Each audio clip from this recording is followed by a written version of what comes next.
इधर रायपुर में अवैध कबाड़ का सबसे बड़ा काम करने वाले सलीम कबाड़ी के यार्ड में गौ तस्करी से जुड़ा एक सनसनीखेज मामला सामने आया है। सरकारी जमीन पर सलीम कबाड़ी के कब्जे को तोड़ने गई टीम को उसके यार्ड से ऐसे ट्रक मिले हैं जिनमें गौ तस्करी के लिए बदलाव किए गए थे। यही नहीं, कबाड़ी के यार्ड के गेट पर मिश्रा जी का नाम लिखा हुआ था। साथ ही उसमें खड़े ट्रकों पर देवी देवताओं के नाम से ट्रांसपोर्ट का नाम भी दर्ज था। सलीम कबाड़ी के बेटे और साथियों के खिलाफ पहले से ही मवेशी तस्करी के अपराध लगते रहे हैं। इन सब के बीच ये पूरी इसको खबर आप अगर देखें तो खबर ये है कि सलीम कबाड़ी दरअसल पूरी तरह से गौ तस्करी के काम में लगा हुआ था, लेकिन मिश्रा जी के नाम का इस्तेमाल किया जा रहा था, देवी देवताओं के नाम का इस्तेमाल किया जा रहा था ताकि किसी को कोई शक न हो।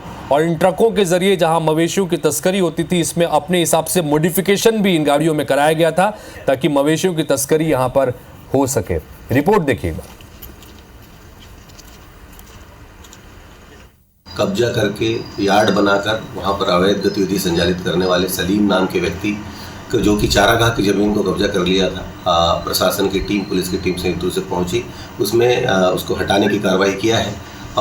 इसमें ज्ञात हुआ था कि वहाँ पर कई अवैधानिक गतिविधियाँ संचालित की जाती हैं और भी साथी हैं, उनके बेटे हैं, रिश्तेदार हैं, उनके खिलाफ गौ तस्करी से संबंधित काफ़ी मामले विभिन्न थानों क्षेत्र में पेंडिंग हैं। और वहाँ पर विशेष प्रकार से बनी हुई ट्रकें खड़ी थी। ऐसा लग रहा था कि उससे कुछ अवैधानिक चीज़ें सप्लाई की जाती है, गौ तस्कर की जाती है, इस प्रकार से उसमें ज्ञात हुआ था और कुछ जगह पर हमको साक्ष्य मिले, तो इसमें कार्रवाई की जा रही है।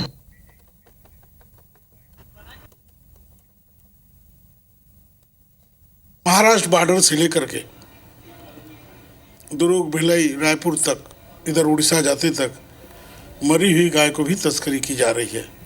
मैं शासन प्रशासन को निवेदन करता हूं कि उस पर जांच करें, जांच पड़ताल करें और उस पर कार्रवाई करें। ये विष्णुदेव का सरकार है, ये सनातन की सरकार है, ये हिंदू की सरकार है, ये भारतीय जनता पार्टी की सरकार। तो जैसे हम लगातार आपको बता रहे हैं कि कबाड़ी का काम यहाँ पर होता था, नाम का कबाड़ी, लेकिन काम गौ तस्करी का हो रहा था। न सिर्फ नाम और काम में गड़बड़ी, बल्कि सलीम कबाड़ी जो है इस पूरी गोरख धंधे में गौ तस्करी में लगा हुआ था, लेकिन नाम मिश्रा जी का इस्तेमाल हो रहा था। शिवालय रोड लाइन्स देखिए, भगवान के देवी देवताओं के नाम पर ये ट्रांसपोर्टेशन का काम यहाँ पर किया जा रहा था ताकि किसी को कोई शक न हो।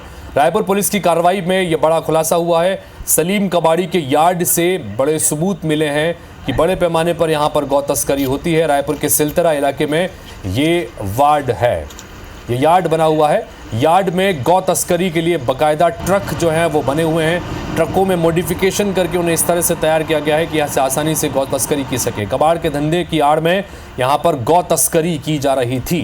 रायपुर पुलिस ने ये कार्रवाई की और इस बात का खुलासा हुआ।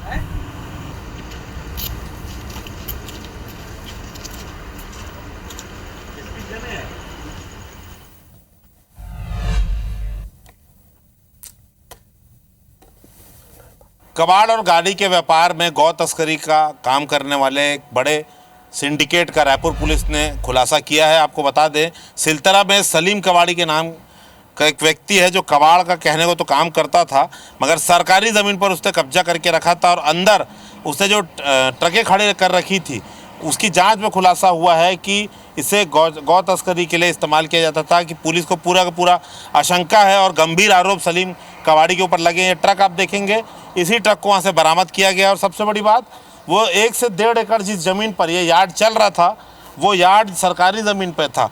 और आप देखेंगे कि पुलिस का ये कहना है कि लोगों को झांसा देने के लिए या पुलिस को चकमा देने के लिए, आप देखेंगे शिवालय रोड लाइन्स, ये ट्रांसपोर्ट का नाम धार्मिक रखा गया था। और तो और जब पुलिस कार्रवाई करने पहुंची तो मालूम चला कि सलीम कबाड़ी जिस यार्ड में काम कर रहा है उस पर बड़ा सा गेट लगा था जिस पे लिखा था मिश्रा जी। मतलब कहीं ना कहीं डिस्गाइज के लिए, पुलिस को धोखा देने के लिए उसने नाम भी गलत रखा हुआ था और दूसरे धर्म का नाम रखा था। और सिर्फ ये शिवालय रोड लाइन्स नहीं, आपको बता दें इसके पीछे भी एक ट्रक खड़ा है। दूसरी ट्रक है, हम आपको दिखा रहे हैं, माँ अन्नपूर्णा ट्रांसपोर्ट। तो ये पहचान छुपाने के लिए तमाम चीज़ें उपयोग की गई है, ऐसा पुलिस का आरोप है। लगातार इस मामले में जांच चल रही है। तो कार्रवाई में आप देखेंगे यही वो गेट है जो मिश्रा जी लिखा हुआ है, आप देखिए। और इसे देखकर ही जो है शंका हुई थी, क्योंकि पुलिस सलीम कबाड़ी पे कार्रवाई कर रही थी, लेकिन मालिक कोई फिर और कोई बता रहा था। तो वो ये यार्ड है और इसी पे आरोप है कि इस यार्ड पे गाड़ियां खड़ी की जाती थी और मवेशी तस्करी को लेकर पुलिस को शंका है, उस पर जांच चल रही है। और सलीम कबाड़ी की, जैसे हमने पहले बताया, उसके साथियों के बेटों के नाम पर मवेशी तस्करी का आरोप है। जो गाड़ियाँ मिली हैं उस पर भी विशेष बदलाव किए गए हैं। देखते हैं इस पूरे मामले में क्या निकल कर सामने आता है, क्योंकि अगर ये आरोप सभी सही पाए जाते हैं तो अपने आप में गौ तस्करी, मवेशी तस्करी का ये एक नया तरीका सामने आएगा। कैमरामैन नजीर खान के साथ संदीप शुक्ला, IBC 24 रायपुर से। तो जाहिर तौर पर जिस तरह से हमारे सहयोगी ने बताया कि ये एक तरह से नया खुलासा होगा गौ तस्करी का, क्योंकि नाम का कबाड़ी है और काम गौ तस्करी का कर रहा है।